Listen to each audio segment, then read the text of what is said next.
నిజామాబాద్ జిల్లాలో హనుమాన్ శోభయాత్ర ప్రారంభమైంది. కంటెప్షన్ నుండి రాజరాజేంద్ర చౌరస్తా వరకు హనుమాన్ శోభయాత్ర కొనసాగుతుంది. 1500 మంది పోలీసుల బందోబస్తు ఎక్కడ అవాంఛనీయ సంఘటనలు జరగకుండా పూర్తిగా ఈ శోభయాత్ర ప్రారంభమైంది. అయితే హనుమాన్ షాబు సుమారు 1,00,000 మంది హనుమాన్ షాబులు పాల్గొన్నారు. దీంతో పాటు హనుమాన్ షాములతో పాటు బీజేపీ శ్రేణులు కూడా మనతో మాట్లాడేందుకు నిజామాబాద్ అర్బన్ ఎమ్మెల్యే ధన్పాల్ సూర్యనారాయణ చెప్తున్నారు. సార్ చెప్పండి, ముఖ్యంగా నిజామాబాద్ జిల్లాలో హనుమాన్ శోభయాత్ర ప్రారంభమైంది. దీనికి అంతటికి సంబంధించి మీరు శోభయాత్రలో పాల్గొన్నారు. ఎలా ఉంది సార్ శోభయాత్ర?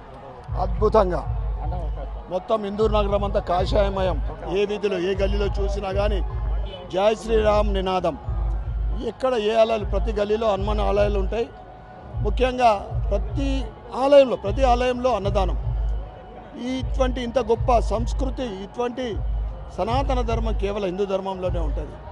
ప్రపంచంలోనే అతి పురాతన సనాతన ధర్మం హిందూ ధర్మం. దానికి ఉదాహరణే ఈరోజు ఈ యాత్ర. తెలంగాణలో అతిపెద్ద ధార్మిక ఈ యాత్ర అని చెప్పచ్చు. ఇందూరు నగరంలో హనుమాన్ జయంతి యాత్ర ముఖ్యంగా గత 11 సంవత్సరాలుగా దేశవ్యాప్తంగా హిందూ ధర్మం పటిష్టమవుతూ అభివృద్ధి చెందుతూ ముందుకు సాగుతూ ఉంది. దానికి నిదర్శనమే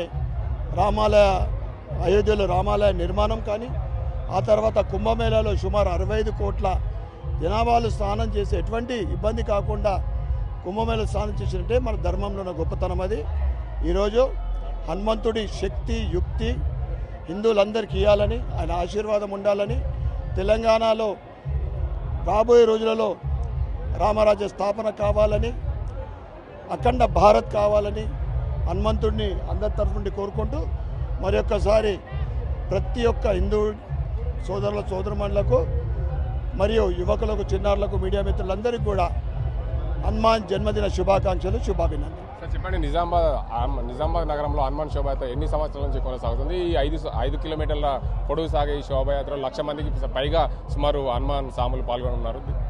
పెద్ద ఎత్తున ఏకమొత్తంలో ఎక్కడ కూడా ర్యాలీ లేకుండా ఒకే ఒక ర్యాలీ, పెద్ద ర్యాలీ ఉండాలి హిందూ నగరంలో అంటే 10 సంవత్సరాల క్రితం ప్రారంభమైంది ఈ ర్యాలీ. అప్పుడు సుమారు 10,000 మందితోటి ప్రారంభమైన ఈ ర్యాలీ ఈరోజు మధ్యన గాంధీ చౌక్ వెళ్ళే వరకు 1,00,000 మంది దీంట్లో పాల్గొనడం జరుగుతుంది. ముగింపు కార్యక్రమము రాజరాజేంద్ర చౌరస్తాలో, శివాజీ చౌక్లో జరుగుతుంది. భక్తులందరూ కూడా అక్కడికి రావాల్సిందిగా కోరుతా ఉన్నాం. దానికి చూసుకోసం నిజామాబాద్ నగరంలో గత 11 సంవత్సరాలుగా హనుమాన్ శోభయాత్ర ఘనంగా సాగుతుంది. 1,00,000 మందికి పైగా హనుమాన్ సాములు ఈ యాత్రలో పాల్గొంటారు. ఈ చివరి ముగిసేసరికి ఏదైతే శివాజీ చౌక్, రాజరాజేంద్ర చౌరస్తా వద్ద వరకు వచ్చేసరికి పూర్తిగా అక్కడ 1,00,000 మందికి పైగా హనుమాన్ సాములు ఉంటారు. ఈ హనుమాన్ శోభయాత్ర హైదరాబాద్ తరహా తర్వాత నిజామాబాద్లోనే భారీగా హనుమాన్ శోభయాత్ర నిర్వహిస్తున్నారు. దీనికి అందరికి సంబంధించి హిందూ బంధువులందరూ కూడా, హిందూ ధార్మిక సంస్థలాగా ప్రతి ఒక్కరు కూడా హిందువులు అందరూ ఈ హనుమాన్ శోభయాత్రలో పాల్గొని విజయవంతం చేయాలని చెప్పి కోరుతున్నారు.